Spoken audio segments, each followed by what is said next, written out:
또 수요 예배에 나오신 우리 성도님들을 예수님의 이름으로 환영하고 축복합니다.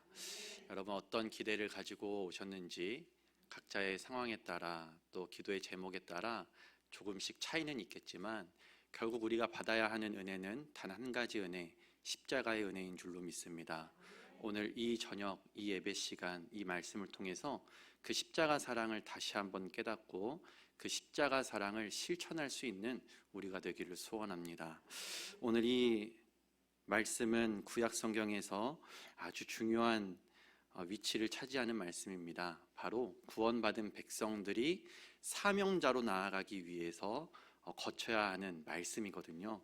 그래서 오늘 이 말씀이 한 구절도 허투루 지나가지 않고 우리의 심령에 새겨지기를 원합니다. 먼저 첫 번째 살펴볼 구절 4절을 다시 한번 읽어보겠습니다. 4절 시작.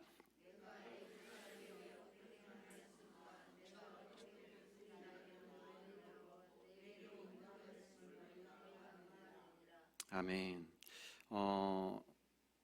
이 말씀은 하나님께서 이스라엘 백성들을 애굽의 종살이로부터 해방시킨 사건을 생각하게 하는 말씀입니다. 출애굽 사건을 생각하게 하는 말씀이라는 거죠. 제가 설교의 서두에서 말씀드렸듯이 이 구절은 구원받은 백성들이 사명자로 나아가기 위해서 거쳐야 하는 말씀이라 그랬습니다. 근데 그 가운데에서 첫 번째로 통과해야 되는 게 무엇인가 하면 바로 출애굽 사건을 기억하는 것입니다. 이 말씀을 왜 하셨을까? 왜 하셨을까를 곰곰이 생각해보고 묵상해 보았습니다. 이스라엘 사람들의 입장에서 한번 이 구절을 가만히 들여다봤는데요.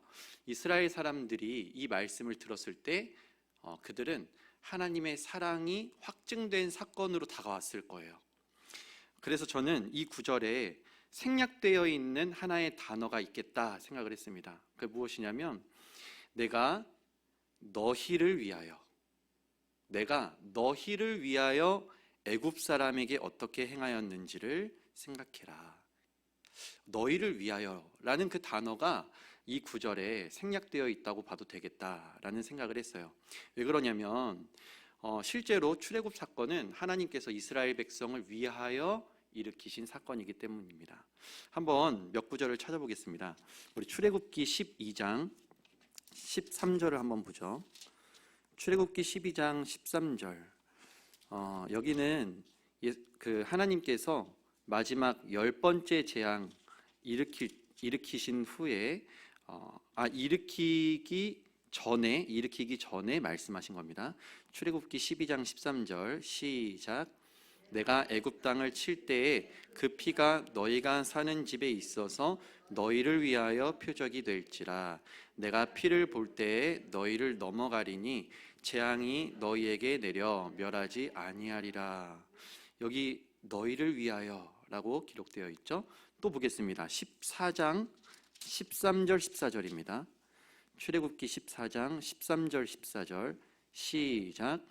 모세가 백성에게 이르되 너희는 두려워하지 말고 가만히 서서 여호와께서 오늘 너희를 위하여 행하시는 구원을 보라. 너희가 오늘 본 애굽 사람을 영원히 다시 보지 아니하리라. 여호와께서 너희를 위하여 싸우시리니 너희는 가만히 있을지니라. 출애굽 사건이 홍해 사건이 마칠 때까지 이게 다 누구를 위해서 일어나고 있어요? 이스라엘 백성들을 위해서 일어나고 있습니다.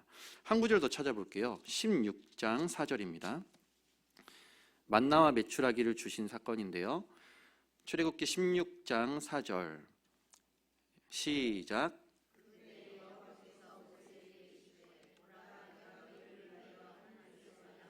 비같이 내리리니 백성이 나가서 일용할 것을 날마다 거둘 것이라.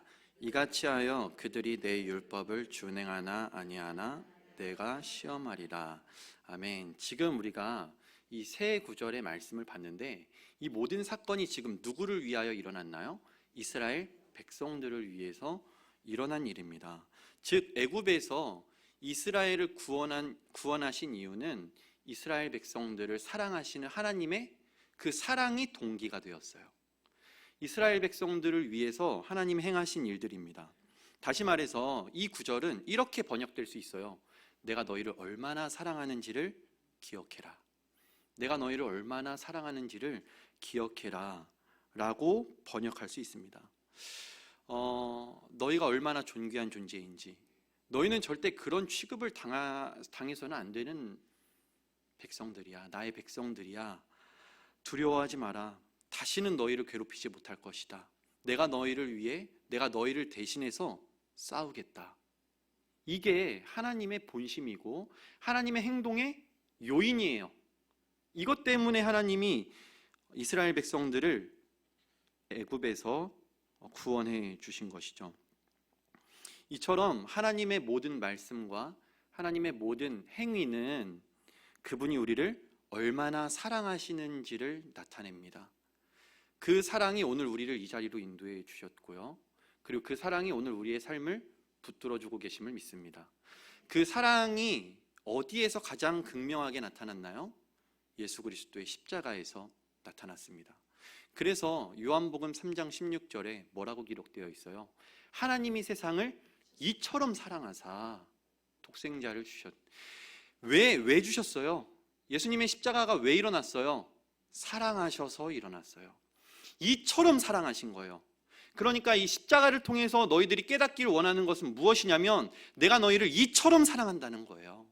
출애굽 사건을 통해서 너희들이 깨닫기 원하는 것이 무엇이냐면 내가 너희를 이처럼 사랑한다는 거예요. 너희들이 아픈 거 두고 볼 수 없다. 너희들이 그런 취급 당하는 걸 두고 볼 수가 없다. 너희는 존귀한 하나님의 형상이다. 너희들이 얼마나 존엄한지를 내가 너희들을 구원하는 그 행위를 통해서 알게 하겠다. 내가 너희를 이처럼 사랑한다. 이것이 하나님의 메시지입니다. 출애굽기 지금 이 오늘 본문 19장 4절에서 이 이스라엘 사람들에게 너희들이 앞으로 사명자로 살아가야 되는데, 너희들이 교회의 일꾼이 되어야 하는데 그 전에 기억해야 될 게 있어. 너희가 나를 위하여 무슨 일을 하기 전에 내가 너희를 위하여 한 일을 기억해라. 너희가 나를 위하여 한 일, 할 일, 그게 중요한 게 아니라 내가 너희를 위하여 한 일을 기억해라. 내가 그거 왜 했을까? 내가 너희를 이처럼 사랑하기 때문에. 너희가 그걸 알았으면 좋겠다. 그것이 사명자로 나아가는 첫 출발점입니다. 그리고 이 요한복음 3장 16절에서 우리가 또 주목해야 할 단어가 있습니다. 하나님이 이처럼 사랑하신 대상이요, 이스라엘만, 교회만 아닙니다. 하나님이 무엇을 이처럼 사랑하셔요? 세상을 이처럼 사랑하사. 그것이 바로 두 번째 스텝입니다. 자, 첫 번째 스텝이 하나님이 우리를 얼마나 사랑하시는지를 기억하는 거라면, 두 번째 스텝은 하나님이 우리뿐만 아니라 이 세상을 이처럼 사랑하신다는 것을 기억하는 거예요. 그래서 오늘 본문 5절에 한번 보겠습니다. 우리 5절 읽어보겠습니다. 시작. 세계가 다 내게 속하였나니 너희가 내 말을 잘 듣고 내 언약을 지키면 너희는 모든 민족 중에서 내 소유가 되겠고. 아멘. 하나님께서 뭐라고 말씀하세요? 이스라엘도 내 소유다. 이스라엘도 내 백성이다. 그렇지만 이스라엘 밖도, 이스라엘뿐만 아니라 이 세계가 다 누구에게 속해 있다? 나에게 속해 있다. 이 세계가 나의 사랑의 대상이다 말씀하시는 것이죠. 그래서 사랑하는 성도 여러분, 우리의 믿음은 배타적이어야 됩니다. 우리의 믿음의 대상은 오직 하나님이세요. 구원의 방법은 오직 십자가예요. 우리를 구원하는 이름은 오직 예수 그리스도예요. 우리의 믿음의 대상은 배타적입니다. 그러나 우리의 사랑의 대상은 절대 배타적이어서는 안 돼요. 우리 가족만 사랑하겠다고요? 우리 교회만 잘 되면 된다고요? 우리 회사만 번성할 수 있으면 다른 회사 짓밟아도 된다고요? 절대 그럴 수가 없습니다. 왜요? 세계가 다 하나님께 속해 있기 때문입니다. 하나님의 사랑의 대상이기 때문이에요.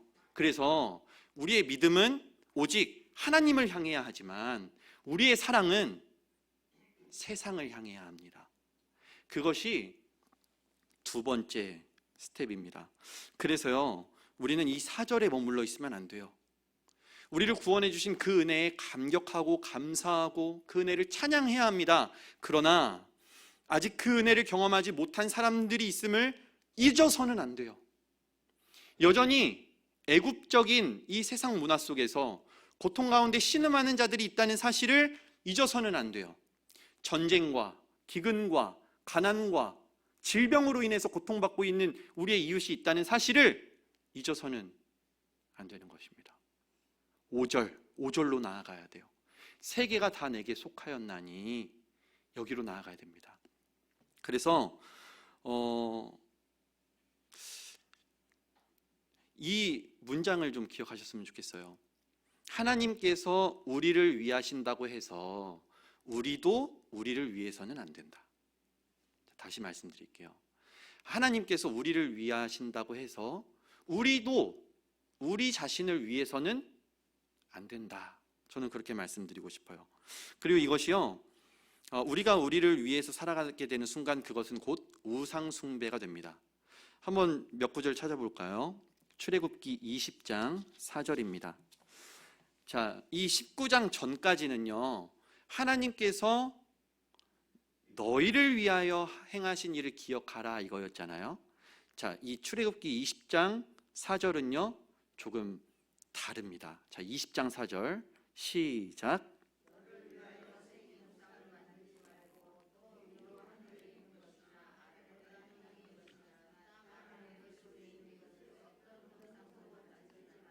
무슨 말씀인가요? 나는 너희를 위할 거야. 그런데 너는 너를 위하여 행하기 시작할 때 그게 뭐가 된다? 우상이 된다. 한 절 더 쳐다보겠습니다. 20장 23절 시작.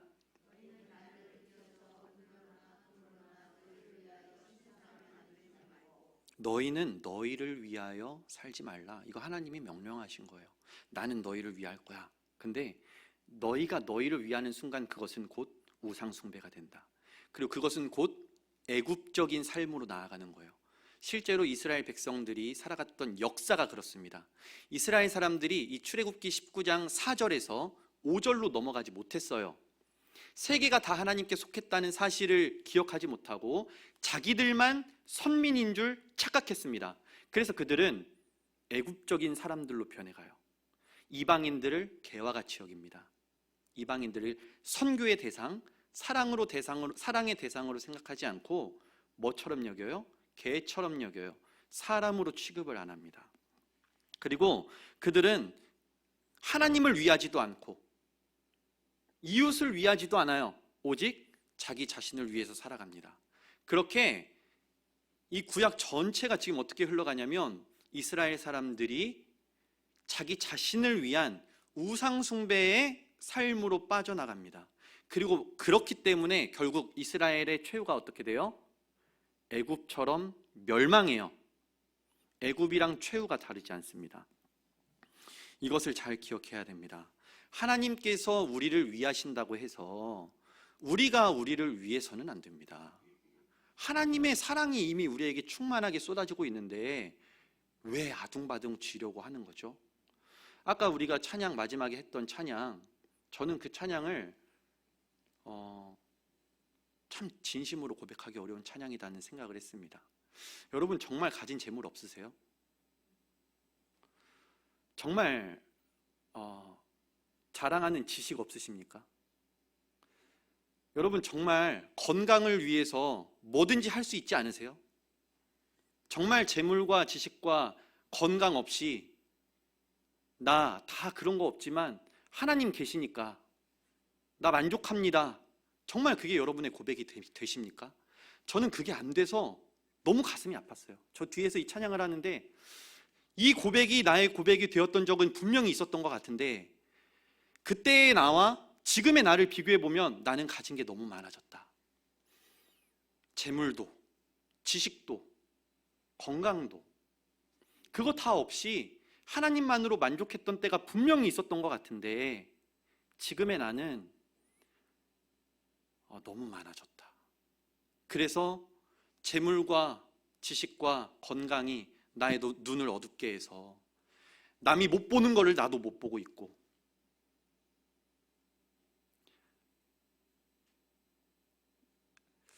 이게 맞는 걸까? 라는 생각을 했습니다. 여러분은 어떠십니까?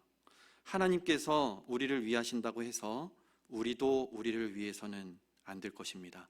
우리가 우리를 위하는 순간 우리는 애굽적인 사람이 되는 것이고, 애굽적인 사람들은 심판을 피할 길이 없습니다. 우상 숭배의 끝은 멸망입니다. 이 무서운 경고의 말씀을 저와 여러분이 잘 기억해야 할 것 같아요. 그래서 저와 여러분이 이 밤에 우리 삶에 애굽적인 것이 있지는 않은지를 좀 살펴봤으면 좋겠습니다. 구체적으로요.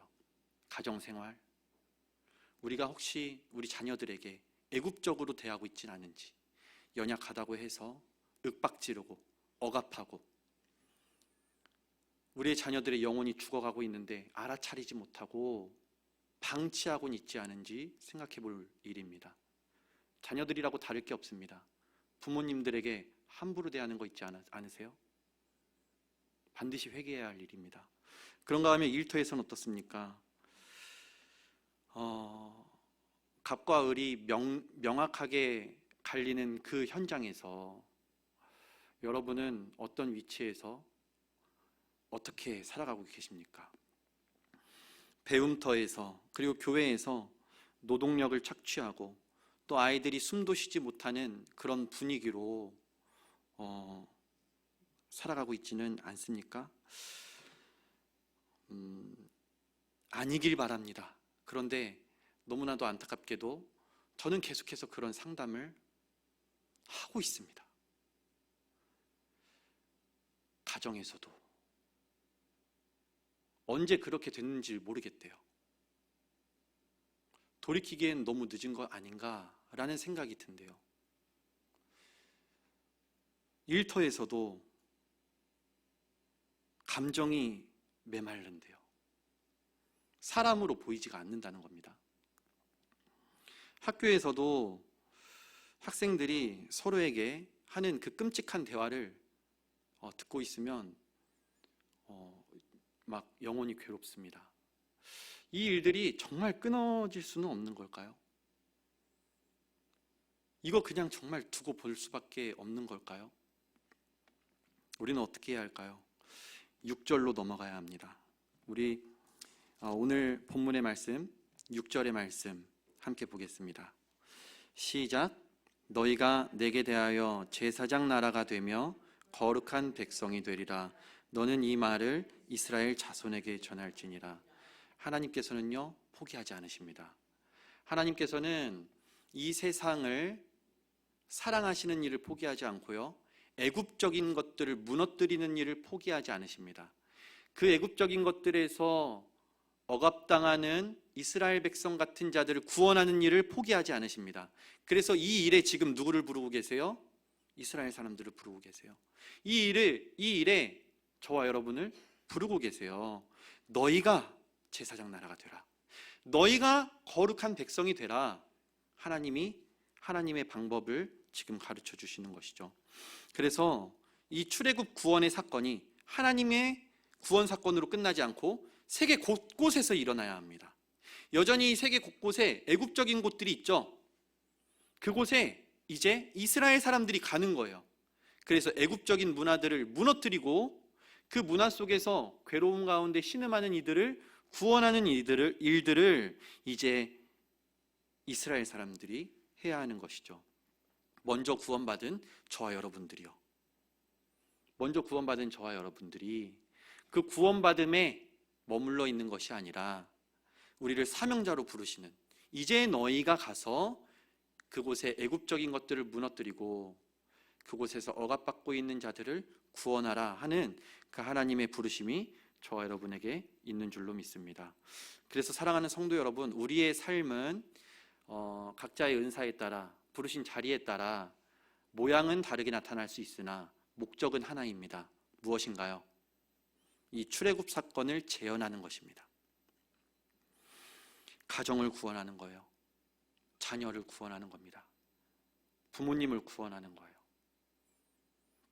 일터에서 동료들을, 학교에서 학생들을, 교회에서 교회에 찾아오는 이웃들을, 그리고 교회 밖에 있는 이웃들을 향해서 나아가는 겁니다. 출애굽 사건의 도구로 쓰임받기 위해서, 그것이 우리의 사명이고 우리의 정체성인 줄로 믿습니다. 그래서 오늘 설교의 제목이 제사장 나라입니다. 여러분, 우리가 오해하는 것 중에 하나가 교회가 하나님 나라다. 맞죠? 맞습니다. 그러나 교회 밖은 하나님 나라가 아닙니까? 아니죠. 교회 밖에도 하나님 나라가 있어요. 교회 밖도 하나님 나라가 되어야 합니다. 왜요? 세계가 다 내게 속하였으니까. 하나님이 세상을 이처럼 사랑하시니까 교회만 하나님 나라가 돼서는 안 되고 교회 밖도 하나님 나라가 되어야 합니다. 그럼 교회는 뭐가 되어야 돼요? 교회는 제사장 나라가 되어야 돼요. 교회는 제사장 나라가 되어야 합니다. 그래서 하나님과 교회 밖을 연결하고 하나님의 그 신실하신 사랑을 교회 밖으로 흘려보내주는 역할, 하나님의 그 애굽적인 삶을 심판하는 그 심판의 도구로 쓰임받아서 이 문화, 더럽고 음란하고 교만한 이 문화를 내버려 두지 않고 무너뜨리는 역할, 그 역할, 그리고 그 희생양이 되어 있는 연약한 자들, 어린아이들을 구원하는 역할, 그 역할을 교회가 해야 되는 것입니다. 교회는 제사장 나라이기 때문입니다. 어떻게 그 일을 할 수 있어요? 거룩한 백성이 됨을 통해서 할 수 있습니다. 제사장 역할은 거룩을 통해서 하는 거죠. 거룩을 통해서 하는 겁니다. 그리고 여러분이 잘 알다시피 거룩의 핵심은 다름입니다. 다름이에요. 다르게 살아가는 겁니다. 제사장이라면 제사장의 격에 맞게 행동하는 거예요. 제사장 신분에 맞게 말하고 제사장 신분에 맞게 행동하는 겁니다.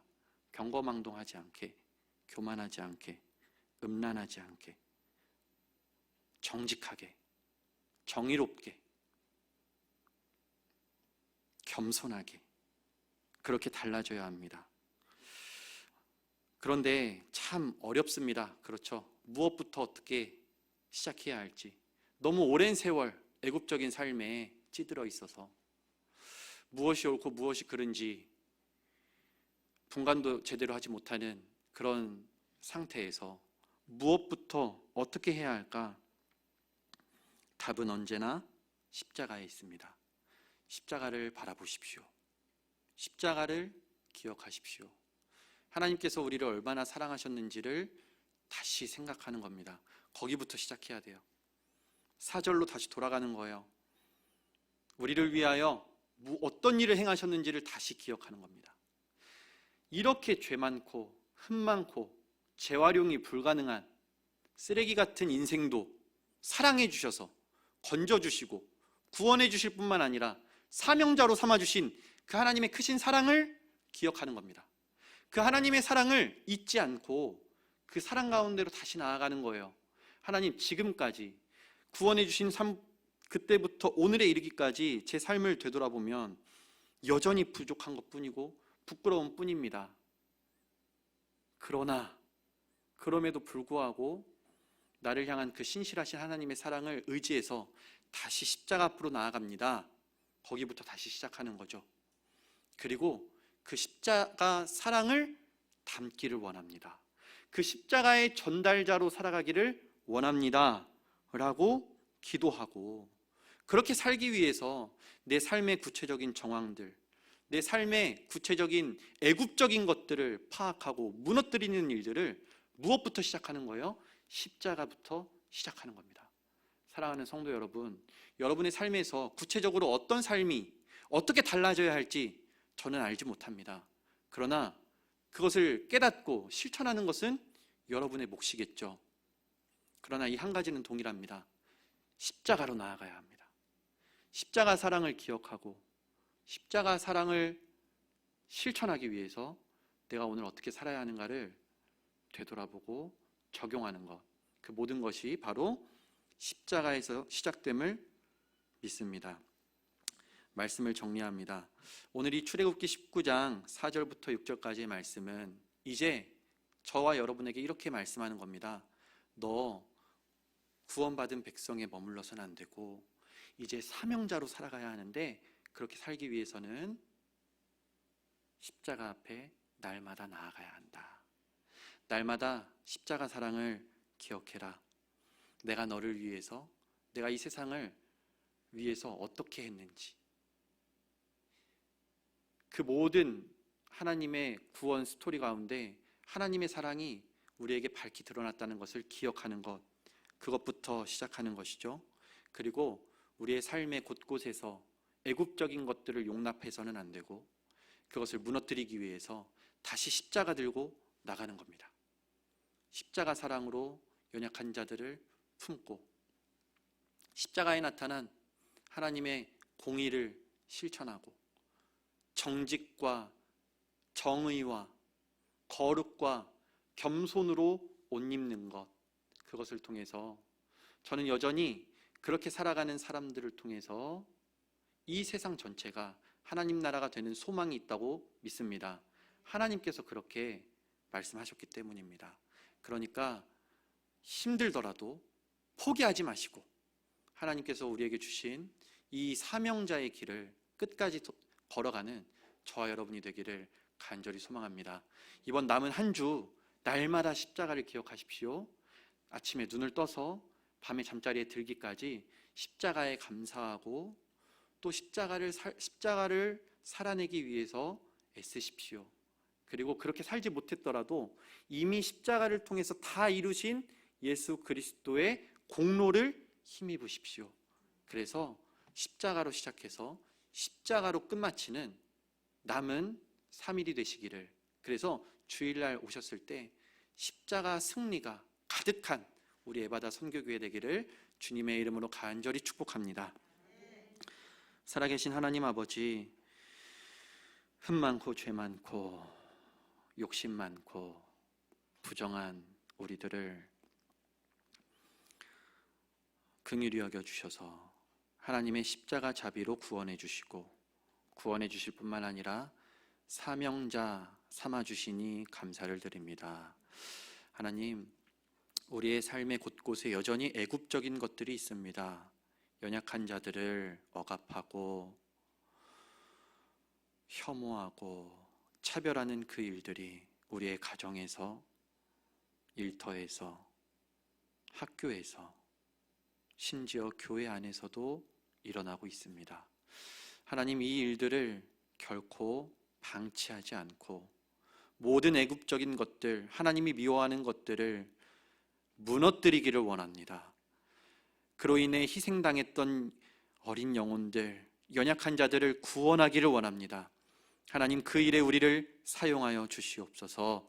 날마다 십자가 사랑에 감격하고 그 십자가 사랑을 실천하는 우리의 삶을 통해서 하나님 나라가 교회에만 머무는 것이 아니라 우리의 가정 가운데, 일터 가운데, 학업 가운데, 그리고 이 세상 가운데 흘러가서 온 세계가 하나님께 돌아오는 그 놀라운 구원의 역사를 목도하게 하여 주시옵소서. 감사드리며 예수님의 이름으로 기도드립니다. 아멘.